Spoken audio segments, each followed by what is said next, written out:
The first night I moved into Dad's spare room, I unpacked a tote of clothes and a label maker like I was clocking in. I clicked his pillbox for the week, morning, noon, night, then taped the physical therapy calendar to the fridge with blue painter's tape so it wouldn't peel the paint. The house felt different with the walker tracks in the carpet and the ice machine humming like a distant airplane. My name is Vanessa Hamilton.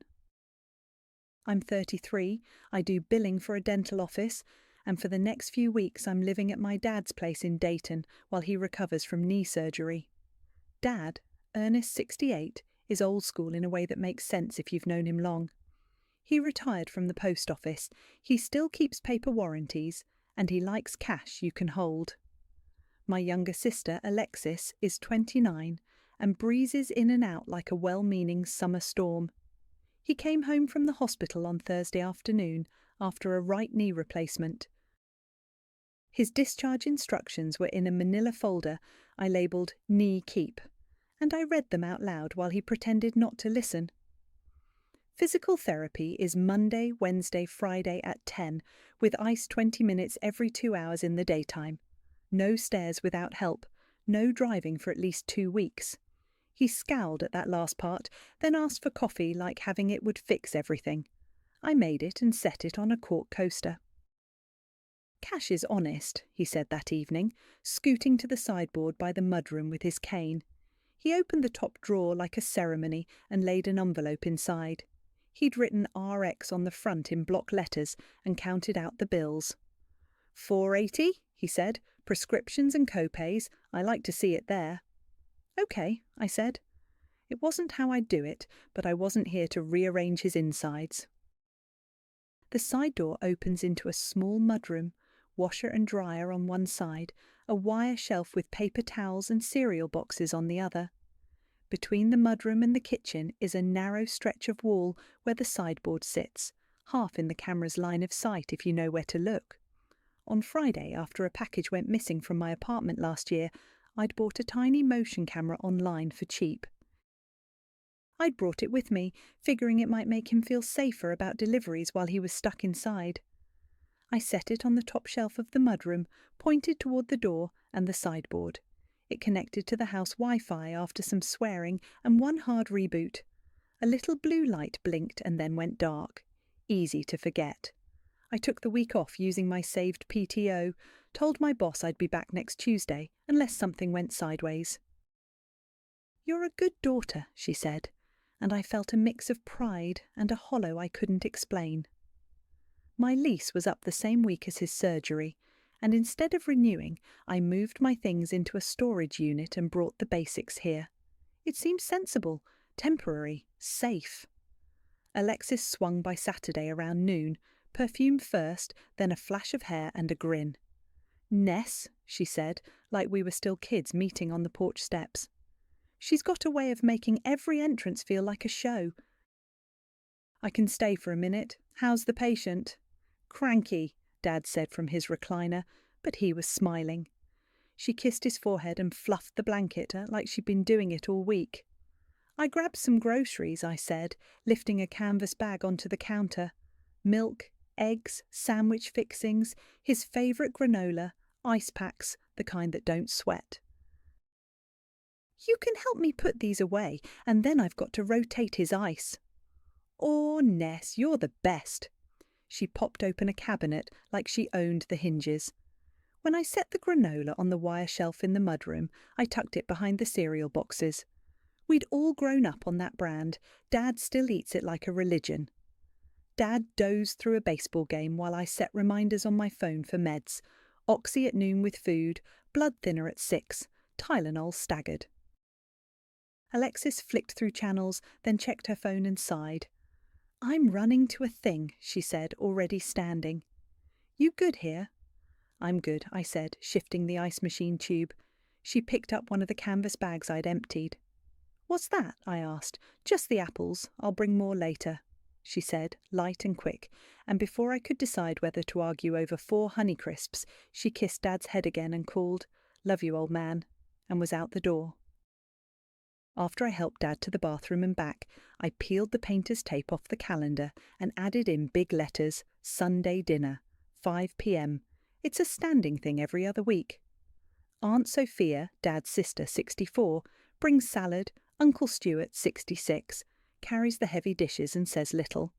I wrote it on the dry erase board by the fridge where we keep the week's plan. Rides, ice, meds, PT. It looked harmless in black marker, a neat little square among chores. That night I checked the envelope in the sideboard because I'm the kind of person who counts what she's told is there. RX, $480. The paper felt crisp through the flap. I shut the drawer and put my palm on the wood, then turned off the kitchen light and let the hum of the ice machine fill the dark. The rhythm, rides, ice packs, receipts felt like care. I didn't see the crack under it yet. Sunday morning started with the soft scrape of Dad's walker and the smell of coffee I set to brew on a timer. I swapped his ice, clicked the pillbox for the day, and put the PT folder by his cane so we wouldn't forget to schedule the next week. The dry erase board by the fridge still said Sunday dinner. 5 p.m, neat black letters like a promise. He ate toast at the table while I rinsed the French press. "Sophia bringing that lemon thing?" he asked. "I'll text her and find out," I said, even though he knew I'm the one who keeps track. He tapped the table twice, satisfied, and went to the recliner. The TV showed a fishing show no one was watching. Around noon, the side door opened and Alexis's voice floated in before she did. "Ness!" she sang, as if we were mid-party. She breezed through the mudroom into the kitchen, sunglasses perched on her head, a refill coffee in her hand. "I'm here to help chop things." "Also, hi, Dad." "Hi, kiddo," he said, smiling. He always smiled for her. She set her cup down, slid over to the sideboard for a bottle opener, like she always had when we were kids stealing Mum's corkscrew for ginger ale. Her hand went to the top drawer, pulled it open, paused. "Huh," she said. The sound was small, like stepping on a loose tile. "What?" Dad asked. She stared into the drawer, then looked past me, past, not at. "The envelope's not here," she said. My shoulders tightened before my brain caught up. "What envelope?" "RX," she said, like the letters were dirty. "The cash?" Dad shifted in his chair, the leather creaking. "What do you mean, not there? I put it there." "I'm just saying," Alexis said lightly, but her mouth was tight. "It's not." I wiped my hands on a dish towel and walked over. The drawer was open. Spoons, take-out menus, a pencil. No envelope. Last night I'd opened that exact drawer and felt the thickness through the paper. I looked at Dad. "It was there last night." Alexis didn't meet my eyes. "Vanessa's the only one here all day," she said to the space over my left shoulder. I heard the TV, a commercial about SUVs climbing a mountain, and then Dad's breathing. He looked at the open drawer, then at me. Something in his face set. A click I recognised from the year I was 15 and got caught sneaking back after curfew. "Tell me you didn't," he said, voice flat. "I didn't," I said, steady because I had to be. "I have a job. If you need more for co-pays, I can go to the bank, but I didn't take your cash." Alexis's laugh was small and bitter. "No one's accusing, I just—" "You are," I said. "You just did." Dad put a palm on the arm of his chair, like he needed the contact. "Vanessa," he said, and my name sounded like a sentence. "This is my house. I keep things where I keep them. If something's missing—" "It was there last night," I said again, not louder, just trying not to drown. He looked past me at the mudroom, as if the envelope might float back in. Then he looked at me like he had decided something. "Be gone by sundown," he said. No yelling, just a final click. "Leave your key." "Dad," I said. It was all I managed. He looked down like he couldn't stand to meet my eyes. "I can't," he shook his head. "Be gone by sundown." Alexis reached for her coffee, avoiding my gaze. "I'll help with dinner, Dad," she said in a soft voice, like she was balancing a tray. I went to the spare room and packed a tote. Jeans, a couple shirts, my toothbrush, chargers, the folder with my work laptop. I left the pillbox on the counter aligned to the noon dose. I hung my key back on the labelled hook in the mudroom, front door, in my tidy handwriting, like that would make any of it neat. On the way out, I erased Sunday dinner from the board and wrote cancelled in small letters beside it, then hesitated and wiped that too. It felt petty either way. "Text Aunt Sophia," I called from the doorway because someone had to.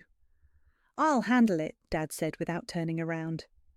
I drove until I saw a low strip of motel rooms with a weekly rate sign in the window and a vacancy light that buzzed. The lobby smelled like old coffee and the kind of lemon cleaner that never quite erases what came before. I handed over my debit card and my ID, and the clerk slid me a keycard for 12B and a Wi-Fi password on a tiny slip of paper. The room was square, the bedspread geometric and loud, the AC unit droning like a faithful dog. I sat on the edge of the bed and didn't move until my phone buzzed with a bank alert for the hold the motel had placed. That broke something open. I cried the kind of cry that takes your whole face, heaving and hot, not pretty, not quiet. Relief threaded through it in a weird way, like I'd been waiting for this shoe to drop for years, and now at least I could stop flinching. I showered with the thin bar of soap, put on clean socks, and turned the TV to a cooking show with the volume low. The light through the curtains went from grey to dark. I didn't answer texts. I curled around the motel pillow and let the AC wash white noise over me until I fell into a sleep that felt like falling through a trapdoor. At 3 a.m, I woke up with my heart sprinting and one clear thought: the mudroom camera. I sat up in the motel bed at 3 a.m. like a diver breaking the surface. The AC rattled, the TV glowed blue on mute, and my phone sat face down on the nightstand with 22% battery. I plugged it in with hands that didn't feel like mine and opened the camera app I'd downloaded on Friday when I set up the mudroom cam. The login screen made my stomach lurch like I'd forgotten a password I'd known for years. I typed slowly, double-checked, got in. The app showed a little thumbnail of the mudroom with a red dot next to events. I tapped. A list popped up with timestamps and tiny grey silhouettes. Saturday, me walking in with granola. Sunday morning, me swapping the laundry. Sunday afternoon, 12:17 p.m, motion detected. My finger hovered. I tapped the 12:17 clip.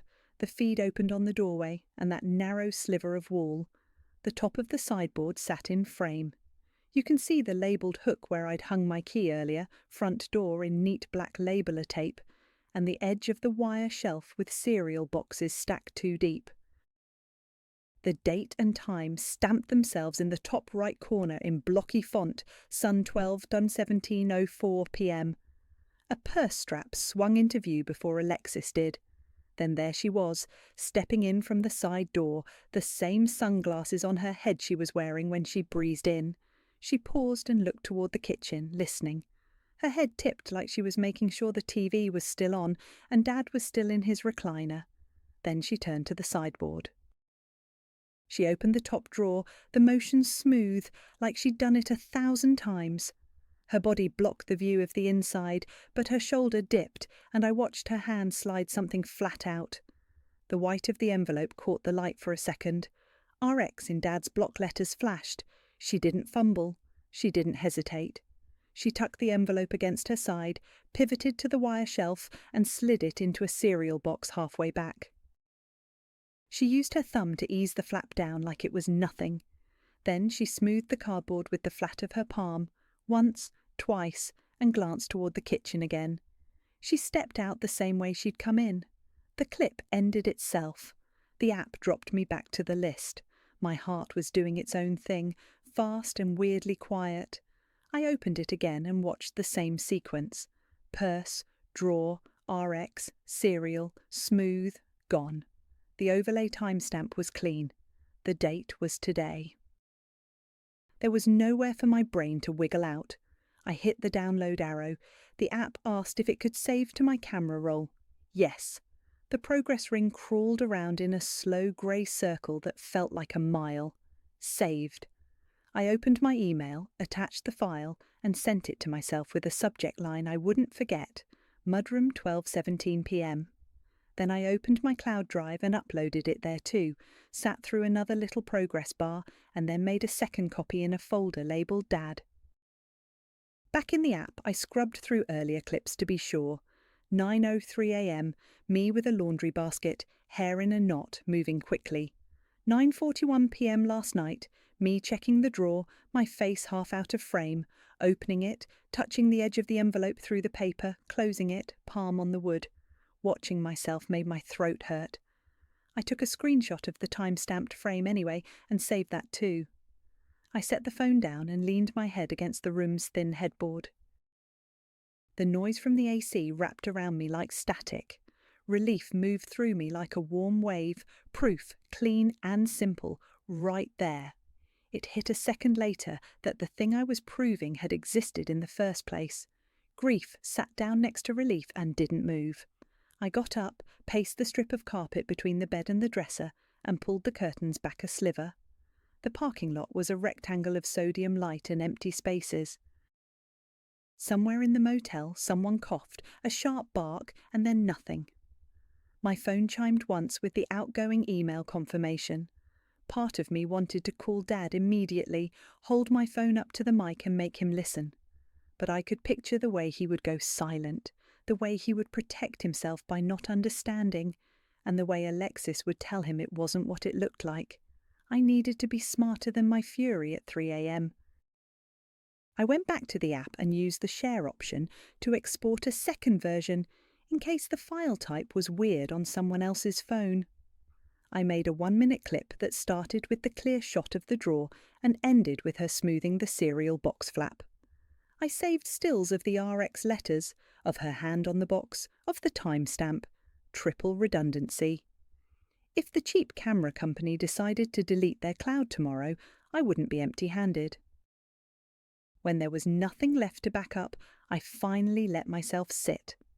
I drank motel tap water from a paper cup with a little blue wave printed on it and stared at the money I didn't have for next week and the $480 I didn't touch that now lived in a cereal box at my father's house.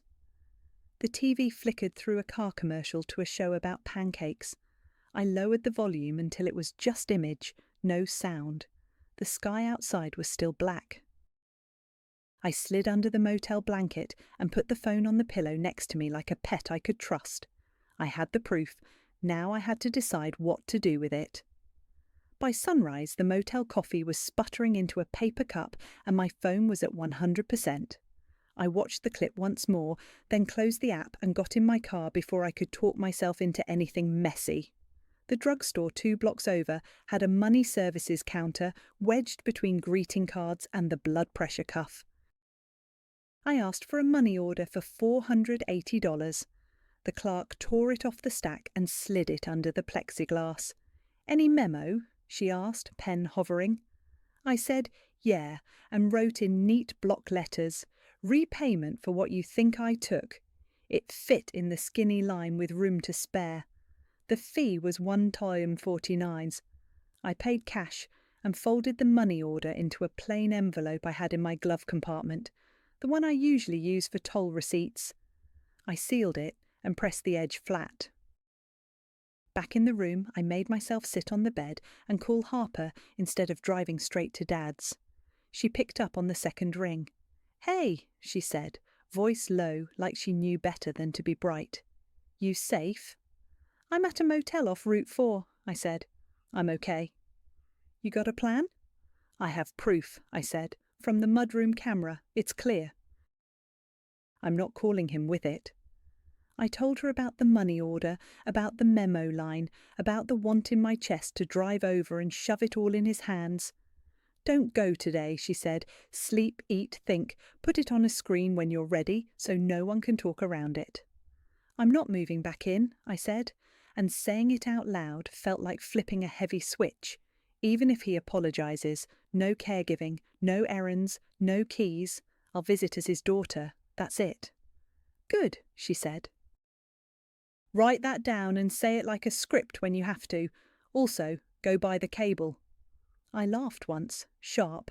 "I'm about to." She let a breath out like she'd been holding it. Text me when you've eaten something. The big box store down the road had an aisle of off-brand electronics. I grabbed an HDMI cable and a generic phone to HDMI adapter the box swore would mirror video. I tossed in a spare power bank and a short extension cord so no one could say the outlet was too far. In the car, I opened the packaging like a kid with a toy and got it working on the motel TV. My phone's home screen popped up grim and too big, but it worked. I played 10 seconds of the clip with the sound off just to watch it on glass. Purse strap, drawer, envelope, cereal box, no wiggle. Around noon, I drove back to the drugstore and bought a small manila envelope so the money order wouldn't look like something I'd pulled together in a panic. I wrote Dad on the front. I didn't write anything else. I stayed one more night at the motel because I'd already paid. I slept like I was still bracing for noise. On Tuesday morning, I checked out, hung the shirt I'd wear Sunday on the back seat hook, and went to work like a person whose life was ordinary. Nina from the front desk hugged me hard in the break room and slipped me her spare apartment key without ceremony. "Use the futon," she said. "I'll be at my boyfriend's during the week." I set up camp at Nina's Tuesday through Saturday. One tote by the couch, my phone charger plugged into the wall, the manila envelope in the bottom of my bag. I kept my head down at work and scheduled Dad's PT rides with the transport service the hospital recommended, because the idea of him missing therapy sat wrong. When the scheduler asked if I wanted the reminder calls, I gave them his number, not mine. Midweek, I texted Aunt Sophia, "See you Sunday." 3 dots popped up, then a thumbs up and a heart. No questions. It was her way of saying she'd be there and she knew enough to wait. Every night I tested the adapter again on Nina's TV. I sent the clip to a second email in case my first got locked out, and saved a copy to a flash drive I found in my purse from some dental fee schedule update. I printed one still frame at the office during lunch, the one where RX is clear on the envelope, and slipped it behind the money order in the manila envelope even though I didn't think I'd need it. Redundancy made my hand stop shaking. Dad didn't text. Alexis didn't either. The quiet felt like a field after a storm, flat, damp, waiting. On Friday, Harper called heading into her own weekend shift. "You sure you want to do this at dinner?" she asked. "It's when he'll be sitting still," I said. "And Sophia will be there." "That helps," she said. "Remember your script." Saturday, I washed my one good white Sigma shirt at Nina's and set up the rickety ironing board that creaked every time I looked at it. I checked the adapter again, coiled the cable, tucked everything into a canvas tote with the manila envelope and my phone power bank. I plugged my phone in and watched the percentage climb. I laid the shirt on the board, let the iron heat until the light clicked off, and smoothed the collar with the tip carefully, like it could cut me if I rushed. I ironed my shirt like I was putting on armour. I pulled up at 5 on the dot with a canvas tote on my shoulder and the manila envelope in my hand. The porch steps were swept like always, the black storm door reflecting my face back at me. I rang the bell because my key was hanging on his hook where I left it. Dad opened the inner door with his cane tucked under one arm. He looked smaller and somehow more himself. "Vanessa," he said, like he didn't know what came next. "Hi," I said. I stepped inside when he swung the door back. The house smelled like roasted chicken and lemon. The TV in the living room was off, the room too bright. Alexis leaned against the counter, chewing gum, a dish towel slung over one shoulder like she was on shift. "Well," she said, giving me a once-over, a little smirk tucked in, "look who made time." Aunt Sophia stood at the table with a stack of plates, her eyes on her hands, steady. Uncle Stuart nodded from the other side, already folding napkins without being asked. I didn't bother with hellos beyond that. I set the envelope against Dad's elbow where it rested on the counter. "I'm repaying what you think I took," I said. My voice was even. $480? "It's a money order." I didn't push it toward him, I just let it sit there. He looked at the envelope like it might tell him something on its own. His jaw worked. He didn't pick it up. "And I want you to see how," I added. I lifted the HDMI cable out of the tote, the adapter clipped to it, the extension cord coiled tight. "Can I have the remote?" Alexis straightened, towel dropped on the counter. "No circus," she said, a light laugh that didn't reach her eyes. "We're about to eat." I met her look without giving it back. "I'm not here to fight," I said. "I'm here to be clear." Dad's gaze moved from the envelope to the cable in my hand. He hesitated, that stubborn streak and his need to know knocking into each other. He looked at Sophia. She didn't look up. He reached for the remote on the end table and held it for a second like it had weight. "Ernest," Sophia said softly, sliding a plate into place. "Let her show you." It was barely a sentence, more like a door opening. He handed me the remote. I walked to the TV and crouched to find the HDMI port by feel. The unit was older but not ancient. The port was there, dusty. I plugged the cable in, connected the adapter to my phone, and clicked the extension cord into the outlet behind the entertainment centre so no one could say my battery died. My tote slid under the coffee table, open like a toolbox. Behind me, Alexis said, "This is ridiculous," and then louder, "Dad, we don't need—" "Enough," he said, not looking at her. The word hit the room like a tap closing. I scrolled to the input menu and selected HDMI 1. The blank screen shifted to the grey of no signal, then to a mirrored version of my phone's home screen.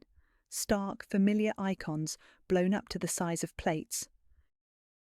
I'd moved everything I needed to the front page, the camera roll, the file app, the little orange cloud drive icon. "Do you need the internet?" Stuart asked from the doorway. Simple, practical.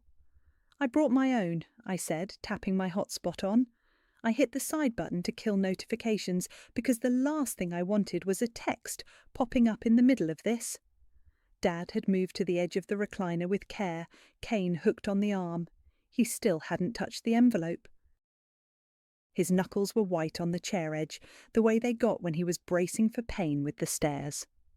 Sophia took a seat at the table, hands folded like she was waiting for a meeting to start.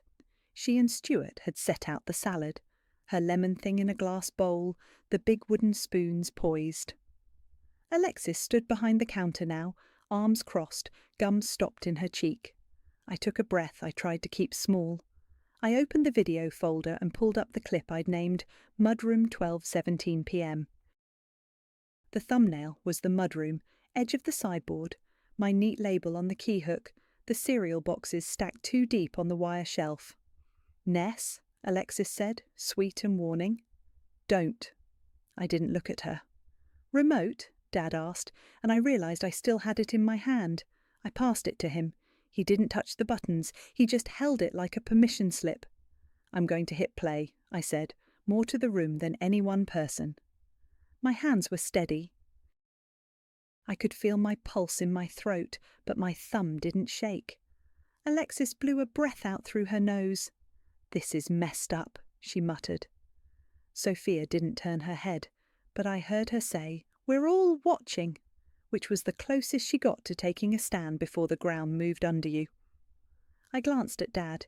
He nodded once, a tiny dip of his chin. I tapped the screen. The TV blinked to the home screen, bright as a stage light.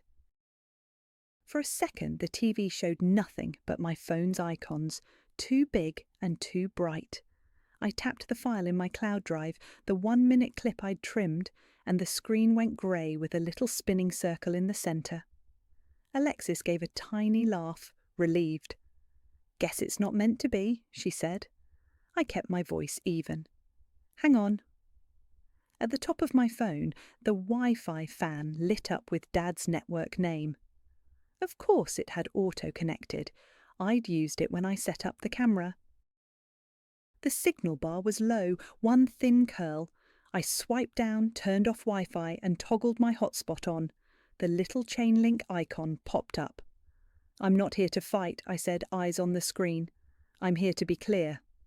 Sophia pulled out a chair and sat, spine straight, hands folded on the table like a judge taking the bench. Stuart slid into the chair next to her and laced his fingers together on the wood. He didn't say anything, which made room for the room to listen. The spinner stalled, then inched.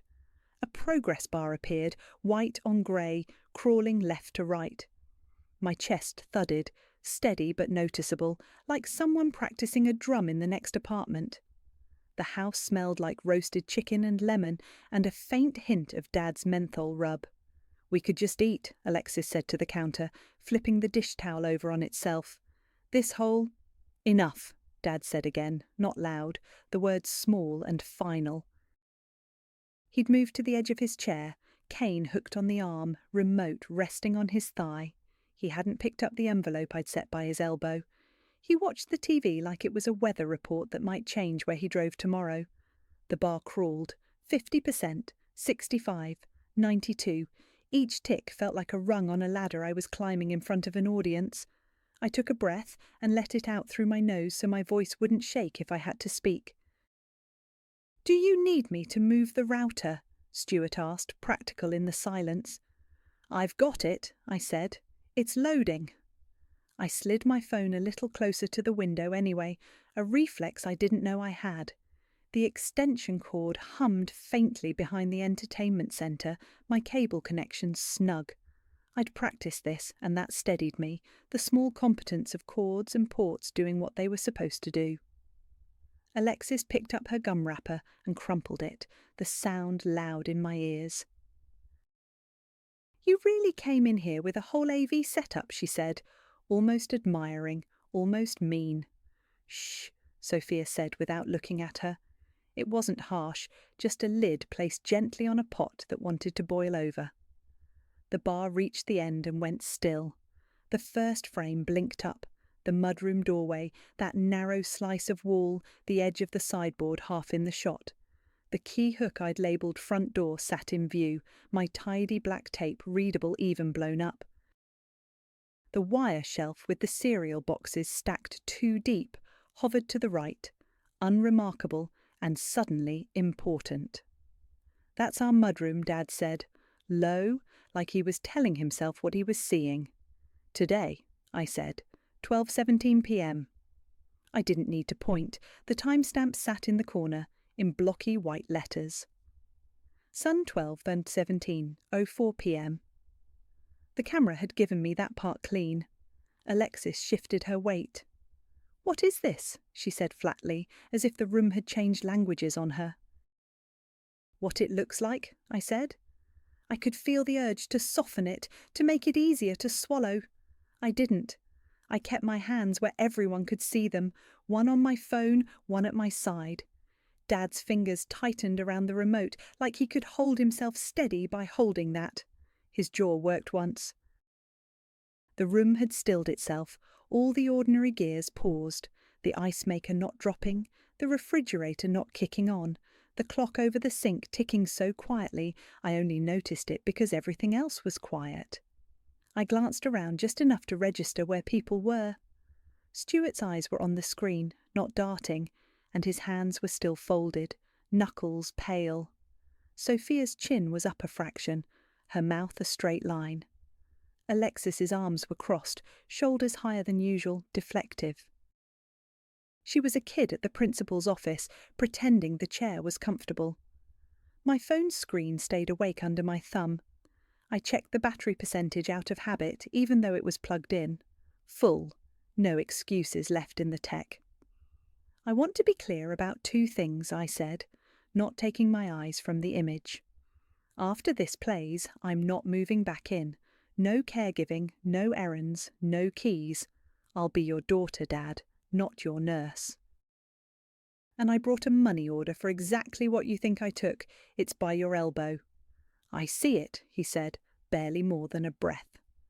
Alexis clicked her tongue and looked at her nails. "This is so dramatic, Ness." "Watch," I said.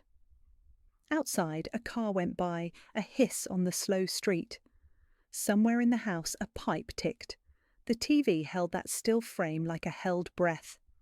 I could feel the edge of my shirt collar under my fingertips, the crisp cotton I'd ironed until it obeyed. "Ready?" I asked Dad. He nodded once, eyes not leaving the screen. "Play it." I tapped the triangle. For half a second nothing moved. Then a familiar purse swung into view. Alexis stepped into the frame on the TV like she had a key to it. She glanced toward the kitchen, opened the top drawer of the sideboard, lifted the envelope, RX flashing clear, and slid it into the back cereal box on the wire shelf. She smoothed the cardboard flap twice and slipped out. No sound, just the picture. The timestamp sat in the corner, Sun 12/17:04 p.m.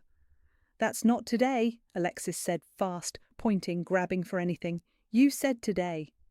"The camera labels day and time, not date," I said. "I misspoke. This was last Sunday at 12:17 p.m. I didn't look at her. I kept my eyes on Dad. He made a small sound I'd never heard from him, like someone had kicked a chair leg out from under him in slow motion. His jaw closed and opened, and then closed again. He set the remote down very carefully on the arm of the chair. "I was just borrowing it," Alexis said, words tumbling out now. "I was going to put it back before dinner. Honestly, Ness, you could have asked me instead of—" "Go get it," Dad said, eyes still on the TV. The tone wasn't angry, it was fixed. She laughed airy. "Dad," I said. "Now, Alexis." He turned his head and finally looked at her. The room went even quieter. She stood there a second, then pushed through the mudroom door like it had extra weight. We could hear the drawer, the shuffle of cardboard, the pause. She came back with the white envelope held flat between two fingers, not looking at me. "Count it," Dad said. She lowered her chin, slit the flap with her thumb, fanned the bills on the counter, and started counting under her breath. 1, 2, 20, 40, 480, she said finally, lips tight. He held out his hand. She stacked the money, slid it back in the envelope, and placed it in his palm. He set it on the side table next to the money order I'd brought. For a second both sat there together, the one labelled RX in his block letters, and my neat manila envelope with Dad written on it. "I told you," Alexis said, wobble in her voice for the first time. "I was going to put it back." Dad didn't raise his voice. "You didn't. You hid it. You let me look at my daughter and think—" He stopped. He swallowed. He lifted his phone off the side table and set it back down like he was deciding between tools. "You will repay me. 480 of your money, not mine. You understand?" She nodded, eyes on the floor. "I don't have it right this second." "Tomorrow," he said. "No later than tomorrow." She nodded again, small. I unplugged the adapter and coiled the cable, sliding everything back into my tote. My hands moved like they'd practiced. The AC kicked on and then off, the normal house sounds returning in pieces. "I'm not moving back in," I said into the quiet, not as a threat, just as a fact. "No caregiving, no errands, no keys. I'll visit as your daughter. I'll have coffee on the porch. That's what I can do." Dad nodded once like he'd been expecting me to say it. His eyes were wet, but he wasn't looking away. "I hear you," he said. "You're right." He paused. "Where are you staying?" "I did 2 nights at the motel off Route 4, I said. "I'm at a friend's now." "What did the motel cost?" he asked. I told him. It wasn't a fortune, but it wasn't nothing. "I'll make it right," he said. "Tonight." He tapped the envelope I'd brought with one finger. "This stays as it is. The money order is yours. The envelope is mine." He slid my manila envelope back toward me. "You keep your proof of what you did." Sophia let out a breath I didn't realise she'd been holding. "Coffee's getting cold," she said, gentle, which was her way of saying the floor was steady again. Alexis leaned on the counter, arms crossed tight. "So now what? What, banned?" she said, trying for light, getting nowhere. "You'll give me your key," Dad said. He picked up his phone for real this time. "And you won't come and go when you please." "Not any more." "Dad," she said, the old whine creeping in. He was already scrolling to his contacts. He tapped, put the phone to his ear and said, "Hi, this is Ernest. Do you do lock changes on Sundays?" He waited. "Good, I'll be here." Stuart stood up like he might go look at the front step. "Want me to clear a path?" he asked. "Thank you," Dad said. He sounded tired and clear. He pointed at the sideboard. "Put that drawer to rights. We'll eat when this is done." Alexis didn't move. Her mouth opened and closed. "I said I was going to—" "I heard you," he said, not unkind. "You didn't." I slid the power bank back into my tote and zipped it. "I'll stay for dinner," I said, "and then I'm going." I didn't add where. I didn't need to. Dad nodded. He looked at me again. "I was wrong," he said, not making it big. "I'm sorry." "Thank you," I said. It landed. From the mudroom, the camera's blue light was invisible, sleeping. The TV screen had gone back to the home screen, bright and empty. The doorbell rang, 2 short chimes you could hear from the hallway. Sunday or not, the locksmith had arrived. The locksmith wore a grey T-shirt with his company name on the chest and carried a tool bag that clinked. Stuart had the front hallway cleared before the man stepped inside. 2 deadbolts and 2 knobs, the locksmith said after a quick look. "I can rekey everything to match." "That's fine," Dad said. He had moved to the dining chair nearest the door, cane propped within reach. "We'll need 3 keys." Alexis stood in the kitchen doorway, arms folded. The locksmith held out a small tray for the existing keys. Dad looked at her. "Your key," he said. She dug in her bag and set the brass key on the tray. No joke, no smile. The sound it made when it landed was small and sharp. The locksmith worked fast, unscrewing, swapping cylinders, testing latches. Stuart hovered where he was useful, holding doors open. Sophia poured coffee into thick mugs and set one near Dad's elbow, then put a second by the locksmith without fuss. The house filled with the metallic smell of new hardware and roasted chicken going cool. When the locksmith finished, he cut 4 fresh keys on a small machine he'd brought in. He handed them over on a ring. Dad palmed it, then slid 1 key off and placed it on the table. "Sophia, will you keep a spare?" he asked. "For emergencies." She tucked it in her purse. "Of course." He looked at me. "Do you—" "No," I said gently. "No keys." He nodded, accepting it. The locksmith wrote up the invoice on a carbon pad.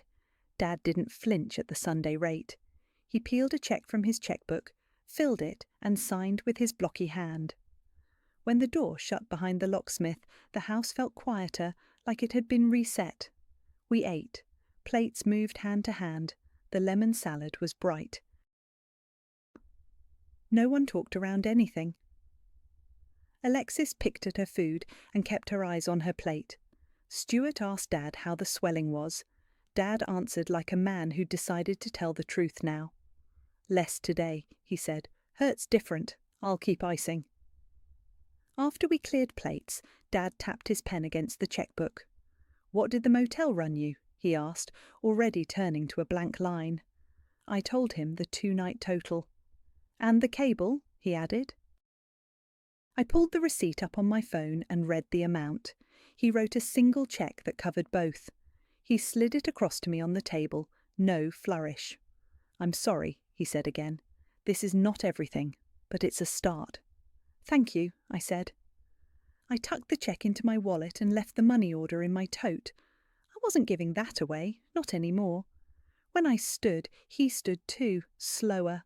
We hugged in the kitchen, careful of his knee and of what had been said. Alexis rinsed dishes without looking up. "I'll head out," I said. "I'll come by later this week for coffee. I'll text first."